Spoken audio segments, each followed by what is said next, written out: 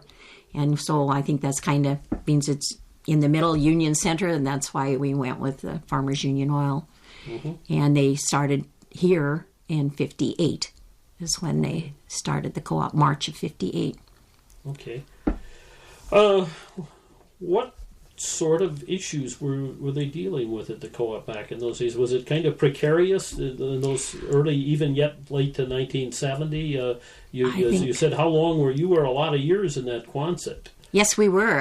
It was like in the 80s when we finally built this new building, and I'm not even positive what year, but they just had, and then they did the service in the back room. They jacked it up by hand to do oil changes and all that kind of stuff. And then they added, because at first we didn't have as much land as we do. And then later on, they bought 3 more acres where the big bulk tanks are held now, and another Quonset down there. And it was, I think, probably pretty tough for them because the people, they came from quite a wide area, and they were a little skeptical. I can remember some people, even after I had started to work, they didn't think they could do business there because they didn't belong to Farmers Union, the organization. And it's really hard for people to understand it is 2 separate things. There is the organization, and there is the co-op itself. And we had I belong to Farm Bureau. I can't do business there because that's Farmers Union. And it took a lot of educating them that, no, we were not any one or the other. We were a co-op to service everybody. And they did more on the gas. They had, I think, just the one gas truck. And then eventually, because we did all the tires and stuff there to begin with, and then they went out with the propane and then got a service truck for the tires. It was just because these people out here were very, very far-seeing, the ones that started it. They went out, those that were members. Well, I can't even remember all the first ones, but they sold Preferred A and debenture notes. That's how they got started to get some money to operate. How much did that cost per? They could go different rates. Like $100 or $500. And one was like you got 4% interest, and one you got 6% interest. And we had quite a few. I can't even remember. I must have been in the 80s finally, or when we finally got all of the debenture notes paid off and the Preferred A. And I know when I did that, I thought that was quite a deal. I don't have to do these. Every year you had to do the interest checks, $4 and $6 for whoever had stock, And then we got all those paid off, and it helped. That was a way to get it started. And it was, I don't imagine they had very much. And I know we got all of our stuff. There was a truck that came out of Minneapolis, Cenex, as we call it now, to bring all our supplies. Once a week, this truck came with our supplies. And we bought everything. They had everything. I mean, a lot of hardware and that yes, kind of thing. A lot of hardware. And we got just about everything from there. And, of course, then that's how we earned our dividend from there. And then now Cenex or CHS they don't handle that stuff anymore. So mainly it's fuel. And the fuel, really, you can imagine these people out here to get a truck when they call and say, I'm out. And our truck gets there in the afternoon. which it's come a long ways. And when they're in the middle of farming, and in the haying season, you really notice it when they're up here and they broke this or they broke that, and they need a sickle or they need this. And I don't think, we try to be competitive, but sometimes we cost a little more than if you could go to Sturgis and get. But you got to drive in, and the price of gas now, that's not cheap. And you can do it the same day. And they can run up and get it, and they're back in the field. And that, I think, is what really sold it out here, was the service. There's been some expansion over the years. Sturgis, for example, and Belle Fourche. Do you want to talk about that a little bit? Some of the growth that has happened over the years? And it was just before I started to work in 70 that they bought Sturgis. Mr. Bashan had it, and they were selling it, so they thought, well... So that was a private Yes, it was a private oil company, just a regular gas station. And I think he did bulk deliveries too, I think. But then when he wanted to sell, the board was far enough seeing that we were delivering clear up towards Sturgis anyway with gas, and that it would just help us to have a station there and be able to go out. And so they bought it, and that's all we had for quite some time. And then I think Belle Fourche, it was Patrons Oil, and they were having problems, and I guess either Cenex was going to CHS was going to take it over, and it would be one of theirs. So we actually had to have 2 meetings with all of our stockholders. The first meeting, they didn't know if they wanted to do that, if they wanted to buy it, and, we needed other things. And it was tabled, and they went back and they did some more research and all this kind of stuff. And the next time when we brought it to a vote of the people and whatnot, it passed. Some of them didn't think so. Well, now we're not going to ever get any dividend checks and all this stuff, But Belle Fourche has been a wonderful investment for us. And it was such a smart move because look at the area that we cover. We get all that stuff out of Wyoming, Montana, North Dakota. They're right there. And we have converted it now. It doesn't do the service like it used to. They don't sell tires. They don't do oil changes. They're more a convenience store, but they still do bulk delivery with gas and propane. So that's just been in the last few years that they've done that. And it was a very good investment. And in fact, I'd have to almost say that they probably have more sales than any one of the others now. Well, there's a lot more competition in Sturgis. Yes, there is. And they have... Like I say, they have the truck route right through there. Man, they get the truckers and stuff. And then here just, what's it been, maybe 2-3 years ago, couldn't tell you exactly, we had the opportunity, the same thing was going, Rapid City had propane, and I think they were corporate owned. And I don't know how come about that, but we thought that would help us in the southern area. And Hot Springs is a branch of Rapid. So then they went and decided that was never brought to a vote of the people. I don't know why. I've always thought it was different because generally that's the way we do things, but we had a different manager at that time, and it was just done. And they bought it from corporate. And they just sell propane in like high qual, and basically that's all they sell in either place. Did CHS or Cenex try to persuade the co-op to buy the stations that they had in Rapid?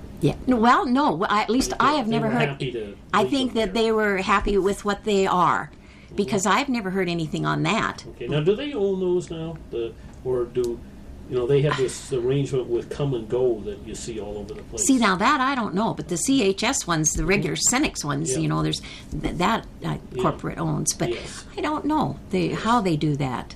But I'm going to have to interview a Cenex director to find that out. Yeah, and they would know. The board does some of those, and a lot of times we don't know as just employees down the line. But that's been fairly good for us. It was quite a struggle, and it still is. But we have still 6 stations now, I guess you'd say, because we have. In Sturgis, we have what we call Mr. Tire and then the Cenex C-Store. They're kind of close together, but they split them up when we built the new one there, because when we bought the old one over on that corner of Main Street, that was just all in one. And then as they sold it and they moved over, it was to be in one, and then I don't know how it came about. They did the C-Store first, and they got it up and running, and then the Mr. Tire is mainly alignments, tires. They don't actually sell any gas over there, but they do the bulk deliveries. And then they moved it because they wanted a better location. We were having a hard time with the rally. They block off our street. We're right on the end of Main. They block it off, and people couldn't get in there. You got with trucks, absolutely couldn't get in and turn around there, and people with minivans and all that kind of stuff. So then this location has been much better. Yeah, I remember one time I was out here near the time of the rally, and I was sitting at the news station, and it took me 10 minutes before I could get out with them guys riding by. Yeah, and that is something there we have to really, we get more and more out here every year. We've had them backed up here both ways on the highway with the bikers coming, and it's interesting. And they're nice. They're very patient because we can only go so fast with our little one pump for ethanol and one pump for unleaded. And they get more and more. They're finding out that it is a nice scenic view and to go into Sturgis. And it's moving out. If you've noticed, there's more campgrounds coming out this way and more controversy all the time. But it was a big factor for us with our store that we had to move it. And the people now have it. It's called One-Eyed Jack's there, a big biker thing, cafe, bar, whatever on the corner. And they made really good money on it simply because of that. And they tore everything down. It was an old building. My, that was an old building. And they sold they had built a big storage shed, and they sold that because the people that bought it, I don't remember where they told me they were from, somewhere way back east, like Pennsylvania or something, that bought it. And that's what they wanted it for. And so for us, it was good. Okay. You mentioned before the old station. What was it like when you got the new station that you're working in now here at the Union Center? We thought we were in heaven. It was so nice. The other one, like I say, you froze in the winter. You wore your snow boots all winter long, and I had a heater under my desk because we had one big main gas stove out in the front part, and your feet froze. So they took my desk and we cut a hole through the front panel of the hood and we put a little electric heater there so I could plug it in so it would blow on my feet. Because like I say, it leaked. The snow blew in, the flies, and you swatted flies with one hand and wrote with the other. But it was amazing how much we knew more what was going on because we had the managers was right there and the tickets were right there. We did everything right in this little square, no bigger than my little kitchen here. And we had a little of everything. And I always thought, for me, the first time I had to help inventory and up in the attic part, it was a really learning lesson. You couldn't stand up, and there were mice every time you touched something, but you learned, well, I didn't know we had this. I didn't know we had that. And I always thought that was a good experience. Everybody should have to inventory, board members as well. And I guess before I forget about it, I was going to ask you, do you have a picture of the old station?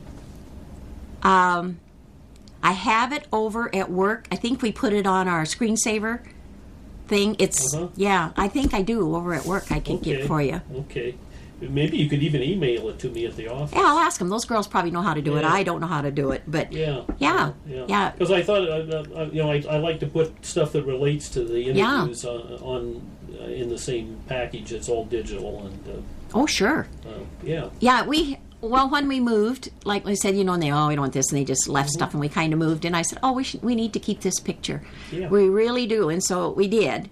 And I think, and I'm not too sure, I'll have to look in the safe if I still have the picture in there, but I know we put it on the computer as a screensaver, just so we have it there. I stopped there a number of times, but I don't think I ever took a picture of it. Isn't that something? Yeah, and we always I'd always have my kids when we'd have camp or something, I'd say, I want you to draw a picture of the station, or whatever. And I had those pictures. Some of those kids were pretty sharp. Or either they had parents working there or they just knew what it was, and it taught them what the co-op was. What kind of wrapping up the co-op section here, what are the primary issues now that you see facing the cooperative system out here and the Union Center Co-op in particular? Well, we have more, the gas is a big issue because they come out of Rapid and they've got to take it when they do, but they have really been giving us competition because they can always be a few cents cheaper than we can because they just bring one big transport thing out and deliver to whoever, and they got to take it when they come. They can't call like they do us, and we're there the next day, and then that's what we always hear. But yesterday I had a fellow come in. I always do gas refunds for everybody, and he had bought from the oil company out of Rapid that delivered, and he said, right after I got it, I looked at yours and you were a cent cheaper. He said, that really bothered me, and he said, and they won't do my gas refunds. So he's back. And I think I'm seeing that more and more, the trend. For a while, that was the thing, we lost a lot of them because they said we weren't in competition. Well, I think they've decided our service outweighed what they were getting from there. Yeah. And you know how the price changes up and down and stuff. And the thing of it is, they don't get a dividend either from those people. And we do. And we do all sorts of things for them like that. At the end of the year, we give them a financial statement thing that shows the total of everything they bought. And they love that for their income tax. Sure. And it's coming back, but it's been a real problem with trying to be competitive, as we've got a truck and drivers and stuff like that to compete with. The propane, we have always had a good propane. That's always been a good thing because we deliver. But Faith has propane, and now we have one at Inning, which gives us competition. But competition's good. And I honestly think there's enough business out there for everybody. Yeah. Probably one of our best things that we have going for us, I think, is having all these parts when these people want them and having our tire truck. We go out on the farm and service the tires, do them right there if they're very big in the tractors, and we do. And our farm service days are coming up the 23rd and 24th of March, which we have annually, and that's when they can come and buy oil at discounted prices and twine and tractor tires. And we do this every year, and I've noticed it's really dwindled. Used to be, when I first started, these people came with their trucks, and they bought their whole year's supply. But then you could charge it. And as you know how that's gone, you can't charge for a year at a time now. And ours is cash when you got to pay for it when you get it now. And so they don't want it that much on hand in there. And we have bulk oil delivery now, which is kind of new, which is nice. They bring bulk delivery right out onto the ranch and deliver the whole bulk thing there rather than them having to come and get a barrel at a time or whatever. And for the big operators, that's been really good. We have such a amount of things in the back room. We do oil changes, and everybody says, don't we need an appointment? And we've never made appointments unless it's a specific thing that they want. We generally, as you come, we do you. And they like that. Well, I'm going, can you get my car done in 15 minutes or 20? And we do a lot of oil changes. And they like that. We can't align tires, but we can in Sturgis. So Mr. Tire does alignments on the cars. And that's something we don't have out here. And we have the 2 bays in the back, which has been really nice. And sometimes in the summer it gets very, very hectic when everybody's in there and their tempers aren't too good. And they broke this hydraulic hose, and we make hydraulic hoses right there, which they don't have to run clear to town. And I think sometimes they forget that they may have to wait 5 minutes here, but you got an hour drive in, an hour drive back. But I do think that it's people are shopping more. People are going to town more. So it isn't like here when they didn't go to town except once a month, so it was pretty handy. Now somebody's going every day. So if you want something from town, they'll get it in there because it's 5 cents cheaper than we are. But they didn't used to, and that is really, you can tell that. We can't handle as much hardware stuff as we used to because we can't compete. And they're going to town all the time. Yeah, really a struggle for all small town businesses. It is. As opposed with competing with bigger operations. Yeah, and when they're going all the time, we sell feed that we have a feed. We keep bag feed. We don't keep bulk feed, but they order bulk in the fall and we deliver it and stuff. And we have some very loyal members. Then you get some of the newer ones, and you get one that say, well, just give me the cash discount now. I don't want a dividend later, and you try to explain that sometimes. But we're getting a lot of them. We need to get out there and let the new younger people, and we try to tell them all the extra little services. Just like this gas refund thing, they love it. You know how They don't have time, and all they got to do is just tell me a few things, and I can do it for them in 5 minutes. And they struggle forever. So I have quite a following of come and do their gas refund, which I think they should. And new people, new young guys, they don't even know about it. They don't know that they can apply. So we always try to tell them. And if somebody comes and tells us a certain thing that they'd like, we try to. I think now the biggest problem is we can't keep as much on inventory. So you may want certain size of tires, and with all the different sizes, we may not have them today, but we can get them. And so if it isn't an emergency, but we used to be able to, we had tires like you wouldn't believe. Yeah. Who are you using for supplier these days for some of those things like hardware that you used to get direct? We get a lot of it from United, and then the tires from Graham Tire and in Pierre. Mainly, that's where a lot of our tires come from, Pierre. We used to get some, and we probably still do, from Universal. They come like once a week, or we call. They're making their rounds, just like, and we get. That's kind of a cooperative itself. Yes. Yes. And in fact, I think there were some Cenex people that went over there. I think yes, exactly. That's how it got started. Yeah. And the hardware stuff is, we get less and less. We've went more in the last 2 or 3 years to our C-store part in the store out there, which is something we didn't have before. And that's been really great because we get a lot of tourists. Then in this past year, we finally decided to try, and it's been working really good. We sell bread, milk, and eggs, which is something we didn't. But out in here, you don't want to run to town for a gallon of milk. And once the little Union Center store quit, we have no grocery store here at all. So we decided to branch out a little bit more with the C-store part, and it's done really well. It's amazing. We handle a little of the little portions of canned goods, flour, sugar, little portions, just so somebody if you run out in an emergency, and it's went over real well. You probably have the only new station between Fort Pierre and Sturgis, don't you? If you I stay think so. on that on Highway 34. You're right. Yeah. And the T34, there at Milesville or what in that area. That burned down here a few years ago, and they built a new store there. But it's just a gas and a little restaurant thing. But yeah, and when the bikers come through, you can't imagine. They say, are we glad to see you?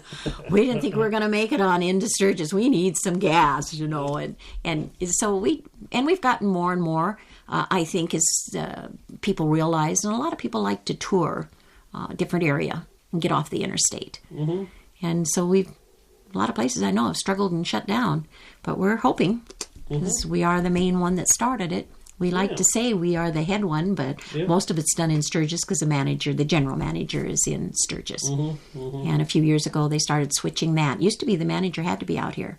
And then as times changed and whatnot, then they started the managers were up at Sturgis. Which sometimes it makes it, with us being so big, you don't know what's going on here or there. It gets kind of complicated. Sometimes with 6 different places. And I do all the stock records out here. So much of it we've relocated around, trying to make it so that everybody had some to do. Like Hot Springs does our payroll because they don't have, I think they have 3 people down there. And they didn't have that much to do, so they were trying to, I had done it all. I did the payroll, I did the paying the bills, I did stock. And it's getting too much. And they started dividing it around, which has worked out pretty good. And then when we got to go with point of sale, we don't stand there and handwrite every ticket for you like we did in the old building. But we didn't have as many mistakes then either. It was nothing. Our tail came out. If we were off 10 cents, we hunted. Now you don't even worry. If it's $10 long or something, don't even worry about. Well, you can't find it because that's the new thing with the computer stuff. And that's been a real big thing. Everything was done manual, and for me, and to have to go with computers, and never ever had a computer, never had any training. We had no training. You just put it down there and said, "You learn." And I've learned a little, but I've had some gals helping that are very good at it. It seems like we've had computers forever now, but I didn't get one in the office until Dallas was president. Really? Yeah. And I think that's another thing that we really need more and more with our youth. You want to put some of this banana cake? With the kids, the youth. We need very muchly more with the computers because that's what they're going into. And I like at state camp, we don't have any extra for the kids. We have the one main one for this or that. But with these laptops or whatever, I think we're going to have to go with that and get more. We got to branch out. We got to keep up with the kids because, boy, are they ever computer knowledgeable. They, like here anyway, I think all schools do. They start them in first grade. Mm-hmm. They're learning keyboard and the whole thing. So it's nothing. And I myself, with my grandkids and stuff, hey, I call them, what do I do here? Come fix this. Come do that. Mm-hmm. And it's just, they grow up with it. And that is wonderful. But we are... It's kind of left them less isolated than they used to be out in the Exactly. It is. It's really, you're in touch with anybody, everybody, and within minutes. Which is mostly good, but maybe not all good. Well, and I noticed, too... Some more coffee? Yeah, that would be good. You know, with ours, I noticed the changes. Mm-hmm. The faxes. Why? How did we ever get along without a fax? And, guess when it was just the one or two of us, that was no problem. Mm-hmm. But 6 places, well, I'll just fax it to you. Yep. And you know, change is good. Yes. You need to keep up with it, or you're going to just fall behind everybody else. But I do think that is something we've got to really think of in our youth part is more computers. Okay, now we're going to move over into the Farmers Union Youth Work section of the interview here. When did you first become a youth leader? You mentioned it before, but I don't know what we got. Locally, I started probably in about, we moved to, I would say, 65 or something when I started taking my kids to Farmers Union. And that's the reason I joined. I had not been a Farmers Union member, and really, and Patty says, well, this is really good thing for the kids. And so I joined and then decided to go ahead and help teach it. And then as we went on, I have been county education leader for probably since about 69. And the reason I remember that is that's because when I took over as Meade County Secretary Treasurer. And we didn't have a person to do the education part. So we did that, and I would say the district, I suppose, I started that in about 83, something like that. 89. Hello. Hi. This is my husband. I don't know if you've met Daryl before. Daryl. This is Chuck Groth. How do you do? Farmers Union. Hi. In the local part, we just always met here at Union. Yeah. And it was different then. We used to have our local, our county meeting, and we used the old Union Center Hall, which is still standing over there.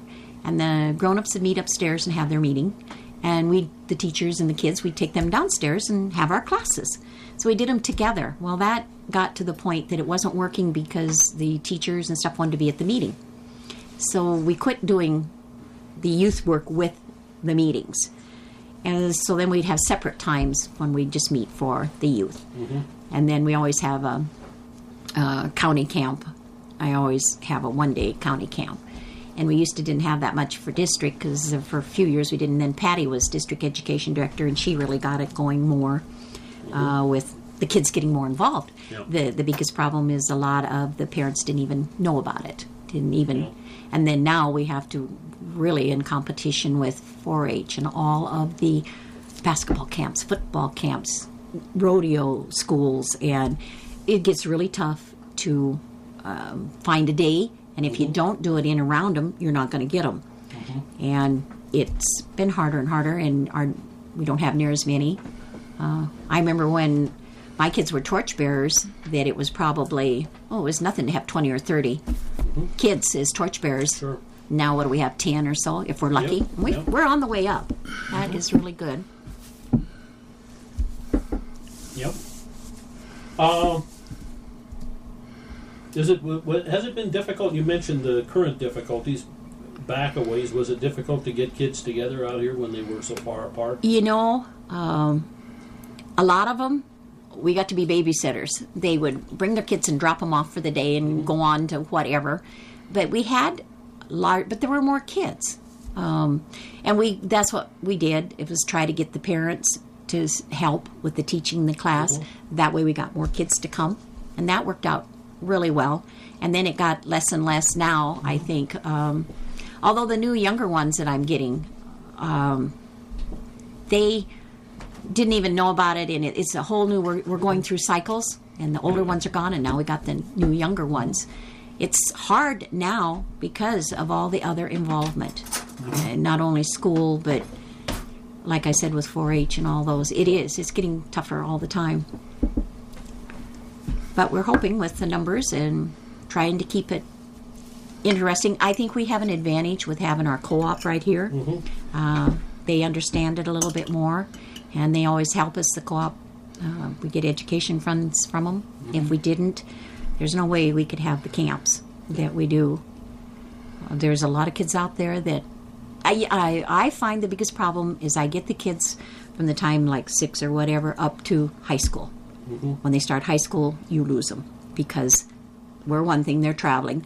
Another thing, they're so involved in school, sports, rodeo, or whatever, that they just can't find time to fit it in. We've even went to having a Sunday afternoon meeting and stuff, just whenever you could find a time. You couldn't have it during the week because the high school kids were in town and the rural out here, so we've done that. But we do really lose them when it's that middle youth that's a hard problem to get them to go on and complete so that they can become torchbearers. Would you like to take a break here? Yeah, that'll be fine. We just started a new track here. I ain't gonna say that. You can take your book and... I'll be through it. Yeah, that's okay. Let's see. I think I'm up to question number 34 out of 52. Well, you have asked me a lot of stuff, I know. Okay, now I guess I came up to the question of how has the education program changed over the years, from when in the 60s. What were the kind of things you were looking at then compared to what you're looking at today? Well, a lot of it then it was more just your own local little area. You weren't as expanding because until probably about 72 when our oldest went to state camp. And I didn't know anything about it. I'd been helping, but just on the local level, and he went. Well, the fact is, the reason that sticks out in my mind so much is Patty was district, and she took him. And I think, you might have to research that, but I think that the camp then was like at Thunderhead Falls. Wasn't that where they used to have state camp? Could be. Because it was that flood, the flood of 72 in Rapid City. And it was really, to me, the kids just got home. And it had been raining all day, and then they had that terrible flood that night. And oh my gosh, how lucky we were that all the Farmers Union kids got sent back to where they needed to be before that happened. And I think, because I wasn't there, like I say, I was generally at home with the littler ones and the older ones, and that was the first one that I ever had to go to state camp. And he went with Patty, him and Steve Harwood. And that was quite a scary thing. And then after that, I think what helped then is we got more involved. The state office was more for calling out here to the locals and the counties and stuff, because I'd never even really heard that much about it. I've been teaching in the county here. I guess it would have been probably 70. I think that's when Wilma Putzier was education director. And she made a real effort. I did not know the lady until then, and she called out to this area, to Patty, basically, and started getting these kids out here involved a little more. Hadn't even thought about ever doing anything in the state level to go to a convention or anything. And she, fact is, I think that was the first that I knew about it. And they had the legislative trip and she got Steve and Darrell Wayne went on the legislative trip to Washington, D.C. Hadn't even heard about it. And she said, no, this is great. And all they got to do is come up with some spending money. She said, we'll do it with the bus. And I don't think they do that anymore, do they? I don't think they have a legislative trip to go to Washington, D.C. Not for the youth. Not one that's aimed at the youth, no. Yeah, I don't think so. And that's, something else that has changed. And I thought it was a good thing. These kids out in this rural area to go to Washington, D.C. was something. Yeah, there have been some kids to go on on a fly-in on occasion. Yeah, see, now more it's the fly-ins. Yeah. This was, and she said when I had talked to her about it that it was kind of an experiment thing, that they were trying to get more of the youth involved in the West River, I think was the thing, because most generally it was East River. West River never came that far. And the things that have really changed, like when I first started to there, is the more involvement. The more we are involved with the state than we are just our own local, which is wonderful. I didn't know anything. I did go with Patty to meetings in Huron a couple of times when she was district. And it was interesting. And then we kept saying, well, we didn't know any of this. And we never had help out here from the state office. I can't remember ever having any help until way later. Since Bonnie's been there, I've always gotten some help for my camps, which we didn't used to. We just did it ourselves. And we used to do just a one-day thing for district. Now we're doing, mine is 3 days, 2 nights and the days. And I used to hold the camps in the Union Center Hall. Then when we finally got our community center, I had it there, and the kids brought sleeping bags. We slept over on the floor, but we had showers there, so that helped. And I cooked the meals, and we've kind of expanded, I guess you would say, gotten more. And it's harder to get into a camp in the hills. And when I finally, Elaine Tobin was the state, when I finally got the Camp Bob Marshall, which is 4-H camp, but we got it, and I have held it. Fact is, I book my days as much as 5 years ahead of time to hold them. Okay. Otherwise, if you don't, you can't get in. Yep. And that's really helped, and I think that helps with the kids just to come. More interest, just to come right here at their own local spot for camp. That you lost them because they were more fun to go to 4-H camps or basketball camps that got to go somewhere. And so when I was able to do that, I think that was a good change. A lot more work, costs a lot more in a way, but then we do fundraisers and stuff. And I thought that was a good change. And I don't have near as many. I used to always at least have 30 kids. And now, last year I had 26, and that was coming up again. But things have really changed, and it's really, the competition with all the other camps is really tough. We got to work twice as hard at it, I guess. I don't know. Would you like to talk about some of the state education directors? You mentioned 1970, so probably the first one as well. That be the first one that I really knew, hardly to say, that I did know Wilma and got to know her through that. And then my kids were going down. I think Darlene was a torchbearer in 75. That would have probably been my first torchbearer, and she was down there. And we had the state convention over in that old, what do they call it, Huron Arena or something. That was probably the first time that I'd ever been to a state convention. And the difference in getting more involved. And I felt then that the state was getting us more drawn in. Before that, we didn't ever do anything. We never even sent. And after that, then, as the kids come, we always send them to state camp. And we set up a program in our own county that, because, the state pays half for the first time, and now our county pays the other half. So that every child that comes through the program and does it in our area is able to go to camp one time with no cost, which helps them qualify. They have to have one camp before they can be a torchbearer. And that's helped solve that, so we can get more of them to torchbearer. And Wilma helped very muchly with getting more. I remember she had called out for us to have our youth do membership. And Judy Harwood, Richard's daughter, and my daughter Pam, they did membership and all this. And then she took them for their award for doing this to Winnipeg. They had a trip to Winnipeg. And Patty and Richard went as chaperones from our area. And that was, my daughter still talks about that. She said, and we went, the very first trip they had to Winnipeg, my husband and I went, and Wilma called out here in Roy, and we went up there with some of the others from back there near Hoods, and some of those, she kind of got some of us together to do that. Yeah. And so then that turned out really good. So then that's when they did this leadership thing with the youth. And they had to sell so much membership in order to get their trip, or that way it was paid for. And that was a big thing because it's a cost for most parents. And that's still a thing within our camps.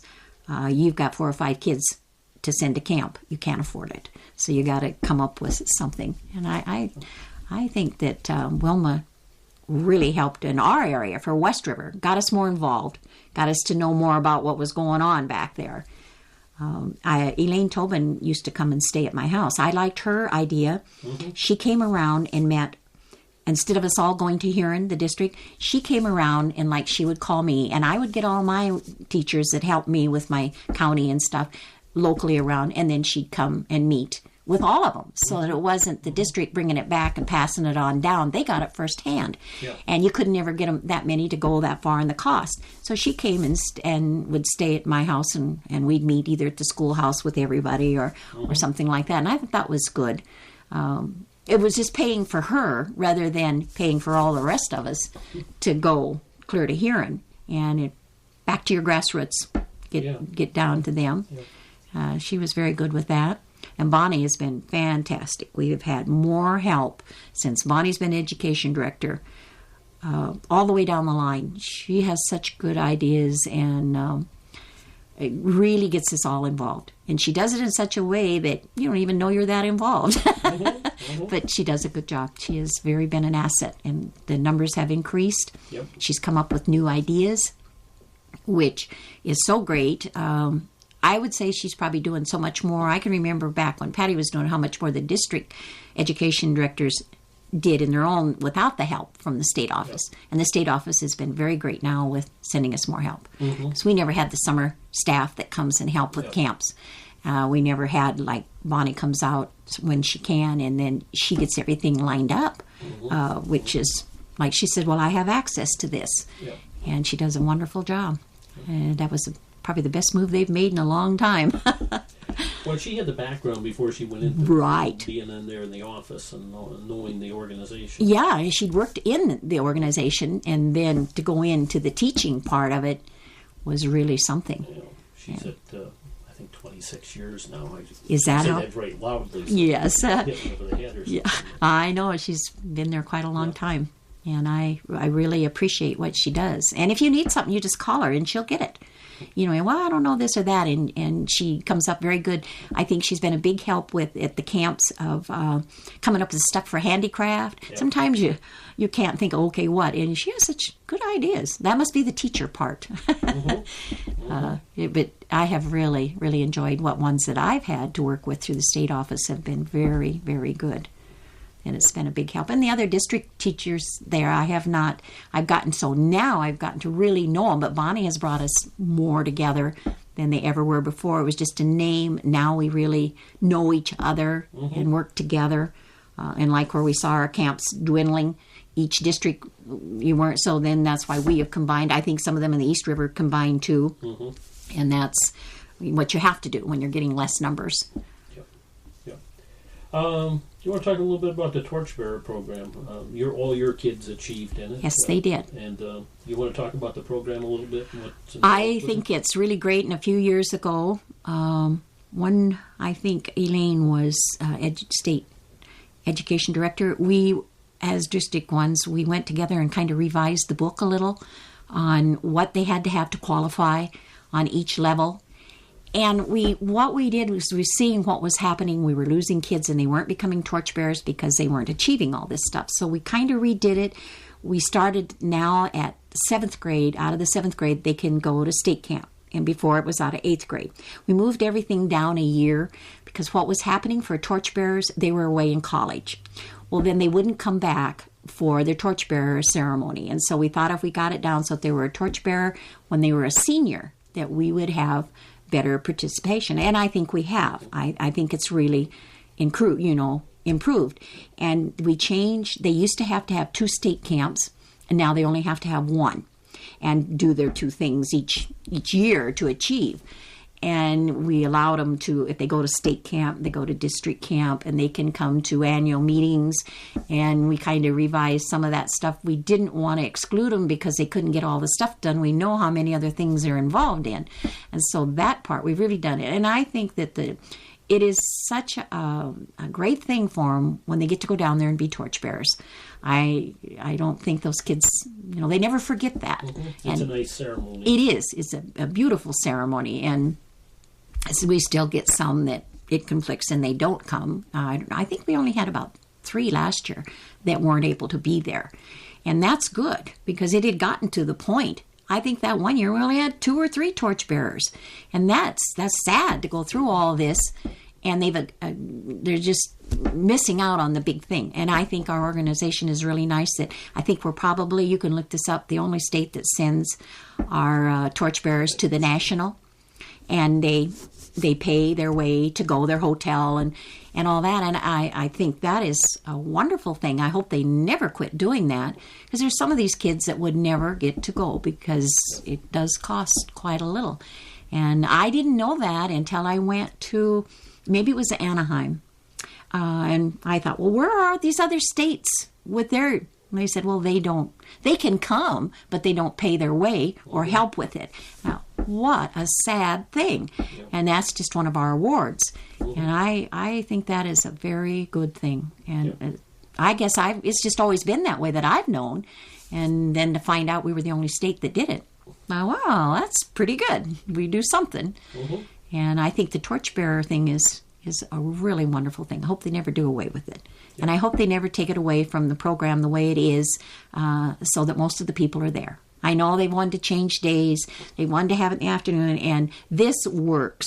And I think they need to, because the kids can't come on Friday night. If they're at school, it's hard. Saturday night, they can get there. I know we've discussed this before and did not want to change it. I don't. I think that that's very important. It seemed odd this year to have our second convention in February with no youth. But the foundation took up with that. And whosever idea that was a wonderful idea to come up with this night on the prairie. That was quite an accumulation. And hopefully we'll have more of those kind of things to keep the program going. Yeah, all of those that were involved in it were astounded at the results. We had never done anything like that before. No, on such a big scale that it turned out to be. I can't see it going anywhere but up. That everybody seemed to enjoy. I've not heard any bad comments. Everybody is more than willing to help with it next year. We've come a long ways. I think it's great. And the education program is definitely. It's kind of coming back for a few years. It felt like just weren't even there. There wasn't that much recognition, or nobody kind of knew, but I think it's really coming back, and Bonnie has done a lot for that. Yeah, we discovered something we might try to recruit for the next one, if somebody wanted to travel anyhow. We got some new members from New England, and they gave away a day out lobstering. Oh, really? Cape Cod. And they auctioned that off for $1,200 or $1,300, and if we don't think they'll that they would donate something like that straight to us, but maybe we could trade a pheasant hunt out here in South Dakota for an exchange type thing, for something like that. People would say, well, that's different. Yeah, and that exchange thing is good, just like they do with students and stuff. And I think that's kind of maybe, and we've been doing that more with getting FFA and stuff too. And I think we're going to have to do this, is to combine more with some of the other youth things like 4-H and FFA, like we have been doing, and get those kids involved that way, and then our kids the other way. And I think that does really help. Sure. I've got another question here for you about the program. How do you you serve on the Education Council? What's the process like in determining what the particular program will be for camp in a particular year? What the emphasis is going to be?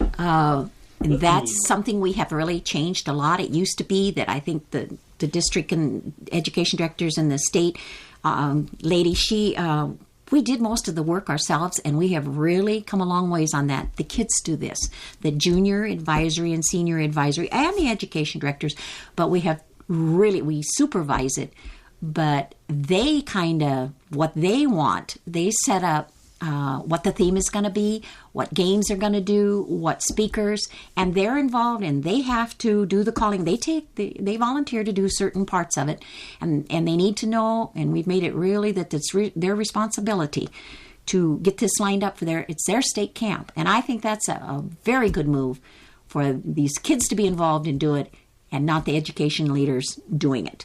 You can be there, and we are, as a supervisory, and we help with some of it, but most of it, they do it. And I think that is really good, because kids know what kids want. And all we have to do is supervise it. Hey, no, we can't do that. That's going a little too far. And Bonnie does a good job with that, and she gets a lot out of those kids. And they are doing a lot more than they ever used to. You just went to camp that week of camp, and you didn't do all the planning, all the work, and they do that now. That's exactly what we're doing, and I think it's a great move. being a volunteer takes a lot of commitment. You've been involved yourself, and you've probably tried to recruit other people. How do you manage to find the time for that? Well, you find time for anything that you really believe in, be it a little or a lot. And for me, it's been a lot easier, like I say, with my kids were involved, and I always did what kids did. And so that was easy, the first step to just kind of slide into it. Then with working with the co-op, firsthand, co-ops, it's a lot easier. And I've always used my vacation time to go to do my state and district camps. And you just, I think the first thing you have to be very committed to it. You believe in it. And I always have, and I felt that we needed to give something back. And it's giving something back in our community and into our kids. And the most worthwhile thing is seeing that passed on, like I said, with my granddaughter becoming an education leader on the county level. And that is, and she says, well, I don't know, I have time. So I said, I'll do all the book work if you'll do the camp and plan it and do this. So you make a compromise. And I think, and my daughter is a secretary treasurer for the district. You do a lot of arm twisting and begging, and I get them to help me with the camps.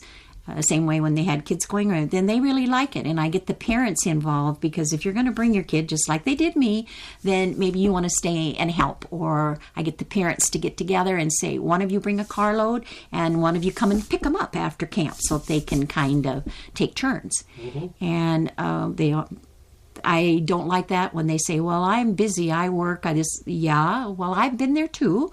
I'm still there, and you can find time if you really want to educate your kids on this. And so it works. I'm involved in a lot of things. President of our Extension Club. I belong to the American Legion Auxiliary and the VFW Auxiliary. And you just find, and my bigger one is, I have to admit, the Farmers Union. I do give them more volunteer time, but a lot of them will work together, that you can kind of combine it. And I get these parents are really good. I have very good ones. I just go and say, can you help me today? Maybe they don't want to do it every time. I get different ones, but they're really good about helping. Mm-hmm. Mm-hmm. Do you have any idea how many young people have gone through the program here in Meade County since you've been involved with it? Man, I have no idea, but a lot of them really have. And I've been really proud. I think the proudest thing was when actually now about 4 of them, my grandchildren have won the scholarships. Mm-hmm. And that's another thing that I really stress in these kids. Hey, you don't have to be super smart or anything, but you come and you do all your stuff and achieve every year, and then you can apply for these scholarships. And I think I've had 4 of them now that have received them. And my one granddaughter that I've talked into being a leader got a national one. Mm. And I said, that was a feather. I'd never had anyone get a national scholarship from Farmers Union. Mm-hmm. And I said, that, when they do that and they see that anybody can do it if you really want to try. And I couldn't say how many. I've had a lot of them that have went through. And then a lot of them that you get a year or 2, and then you lose them when they start to get to high school that don't actually achieve the whole way. Yep. You have a lot of those that you get them for a few years, but no matter what you get them for, it's well worth it, even if it's only a few years. They remember. Mm-hmm. Mm-hmm.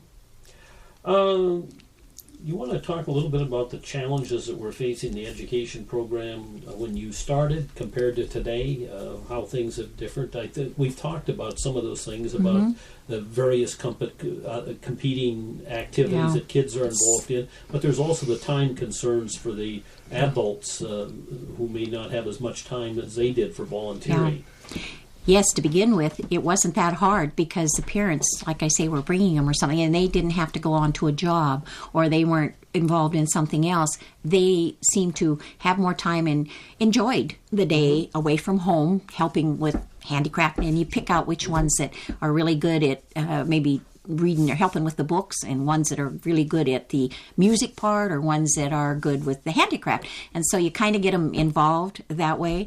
And that was not so hard to begin with. I didn't think I had much problem with getting help to begin with. It's getting harder and harder because now both parents are working, and they generally, you're lucky if they can bring them and drop them off, and then they'll come back and pick them up. And so they say, well, they can come, but I can't stay and help. So you end up with no extra help. And so what I have done is the older youth help with the younger youth. And I think that's probably as good as anyway. They're learning too, but it's just like in rural schools, grade schools. The younger and older, you mingle them together and you help with each other.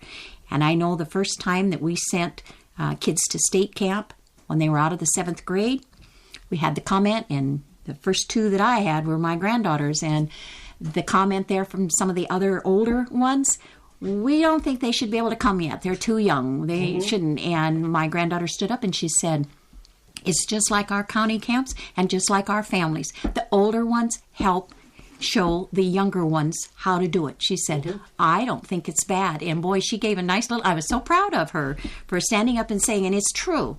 That's the way it is all the time. The older ones can help with the younger ones. And there you got your volunteer help. Have there been any changes in young people over the years? Obviously in the earlier years, they're probably less, there are a number of influences there, and you might want to talk about that a little bit. I haven't had any problem down on the lower level. They're younger, I suppose, in the county and the district. And I start right out. To begin with, when they come to camp, they know they can't have a jackknife in their pocket. And just little things like this, that just sets the ground rules to prevent something happening. State camp, I've been there a couple of times, and we've had some very, very major things. And it's you just can't hardly believe it. And the part that shocked me the most, when you have to call the parents, you don't. We make the kids call their parent and say what they did, why they have to come and get them.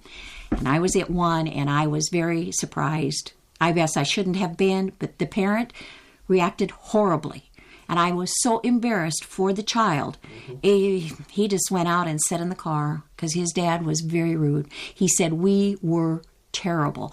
How could he afford, because of course everyone we've had to send were East River. And they had to come a long ways to pick them. But when they bring alcohol, and it says right on there that they cannot, and they did have it, and they weren't just one, there were a few. And when that parent came unglued and had a fit, I myself said, would you have rather that we called the police? This is underage drinking, and let them come and pick them up and put them in jail, which is what would have happened somewhere else. But we were trying to do it as a good lesson. The parents are worse. They're too involved. He was too busy to come and get his child. Well, where did he get the liquor? Well, he got it from home. He brought it from home. That is the biggest challenge now, is the parents are more of a problem than the kids. And what are the kids going to do if that's the way they know their parents are going to react? He wasn't, and needless to say, this one with the bad parent, he said, well, I'm not ever going to send my kid to camp again. Well, I guess if that's the way you feel, fine. But you have to make an example. And all the other kids knew this was going on. So if we did nothing, then we can get away with this. So-and-so did it. Maybe we didn't get them all. Maybe there was, but we haven't had that problem again that we know of. But that was a hard thing. And we made those kids call, and we took them in and interviewed them separately. And Bonnie did a fantastic job of the way she handled it with each, and they knew. And there were probably others that we didn't know, but we've not had that again. One time when I was there, we had to send, when we have our last night, at that time we let them, we said they could stay up all night and watch movies and popcorn and all that, but you had to stay in the thing. Well, that didn't work out so good. We had 3 of them that we found down along the creek side, and it was, the only good thing was it was last night. So they were able to get on the bus next day, but they should have had parents called, and they should have been expelled because they knew the rules. And a couple of them, actually one of them was an education director's child, and a couple of them were state officers' children. And that is a real big problem when you feel they should know, but yet they're just like the others, but still that's not setting a very good example. And it's really changed that way. We have to really watch that. Because they're going to try it more. They're more around it. But I think that's one of the things that Farmers Union really stresses is that kids be responsible and not do this kind of stuff.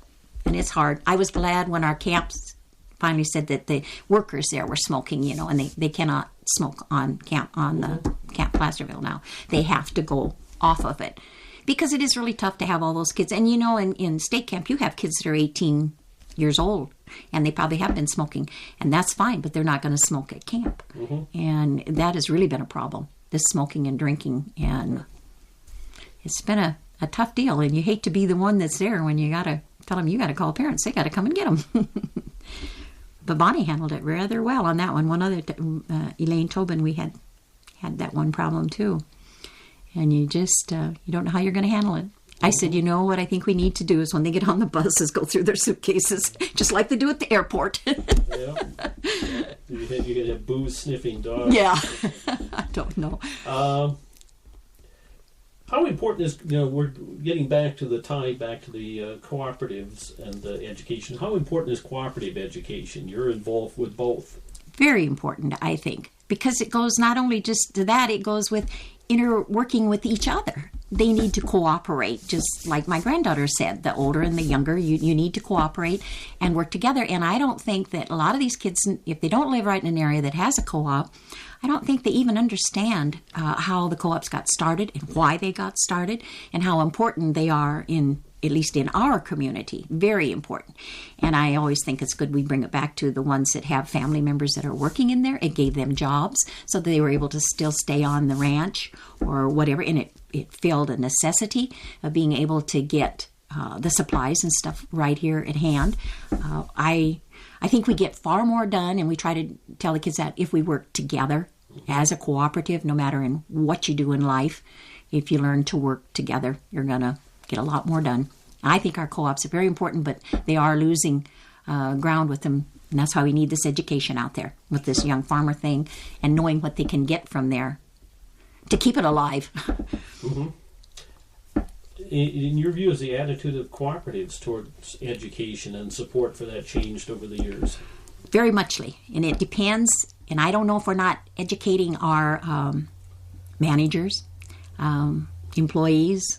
It's really gotten, they used to have a lot of programs. When I first started, I remember we had employee ones that they sent us, and Senex would come and teach you on how cooperatives were set up, how to do everything. And now they don't do that anymore. We have, I'll bet you the majority of our employees, not here at Union because we've all been there a long time, but at the other places, they don't even have a clue what a co-op is about or anything. And we have managers that don't even care. Fact is, I've had to argue and to get education funds. It does say in our bylaws that we will pay. And so unless they have a meeting of our stockholders and they take that away, they have to pay it. Well, you can't imagine. I've had experience with managers that did not. They wanted to use that for their meetings and travels for whatever, but not cooperative minded.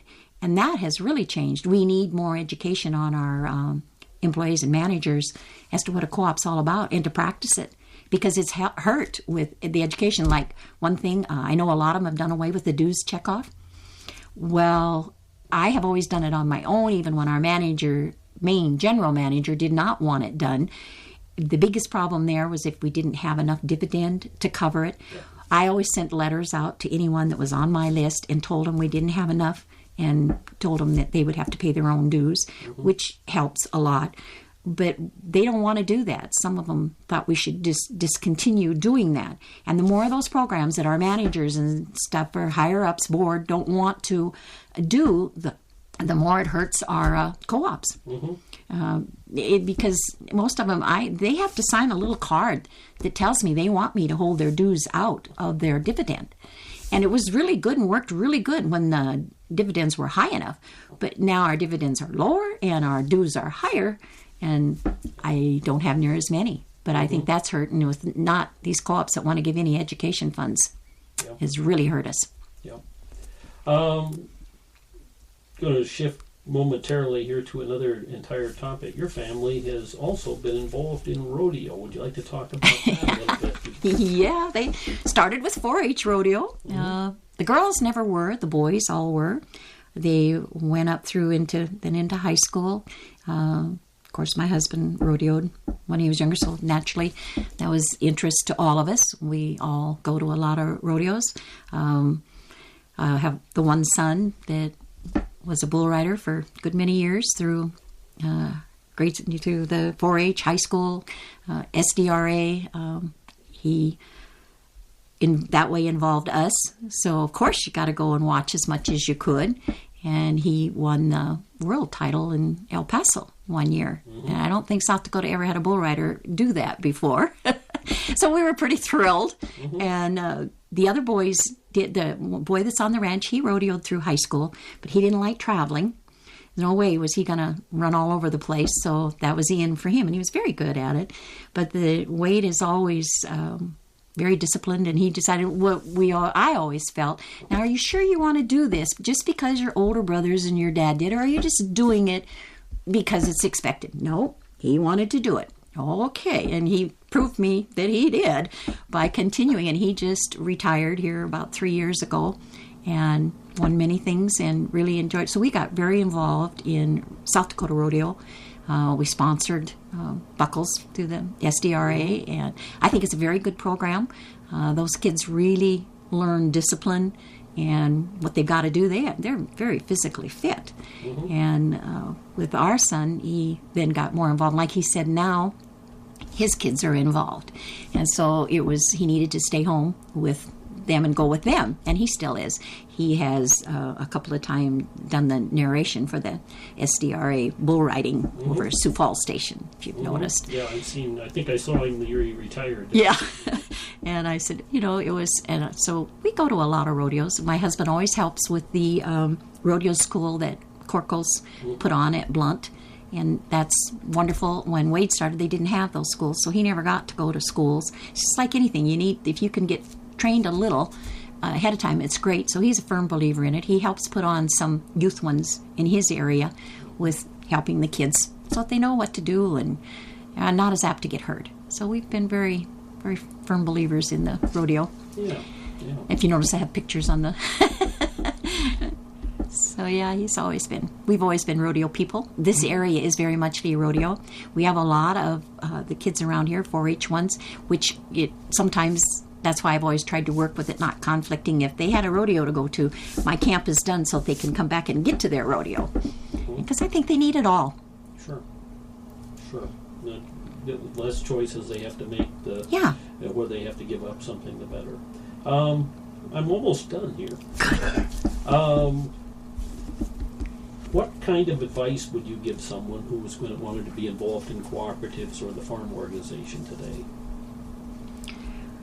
Oh, I don't know. I think it's a wonderful thing to get involved in. For one thing, you meet a lot of different people. You make some very lasting friendships. It's surprising how alike most of us are. There's some things that we all think the same and others we don't, and you learn from others so much. You pick up ideas from them and stuff. I think it's a very good thing. I think we need more people involved in the cooperatives. I think the young people really need to know that there are very good jobs that they can get in through the cooperative movement. I don't just mean working in the filling station. They have some, and Senec sponsors, if you're going into agronomy or something, Senec sponsors a good scholarship. And we did have one local one here that did get that scholarship one year. And they need to know that there are really good jobs out there if they're looking that way. And there's a lot of stuff they can use and bring back on their own job if they want to ranching and whatnot. It's just unlimited. Mm-hmm. A lot of them don't think of it. I don't mean, they think, oh, yeah, I can work in the filling station. But there's a bigger range of what they can, into the fuels, into all that kind of things. I think there's a broad range that they could get into. Sure. And finally, are you optimistic or pessimistic about I the am future? optimistic. Very optimistic, if you haven't been able to tell by now. I'm always sure there is a way that we can do it. It may not be the same, but I like to face everything that way. Mm-hmm. I don't like the words someday and tomorrow. Mm-hmm. I want right now. Okay. Is there anything else that I haven't asked you? I don't think so. Okay, all right. We've been visiting with Viola Berry. Thank you for participating in the Cooperative Legacy Project. Project. Project. Project. Project.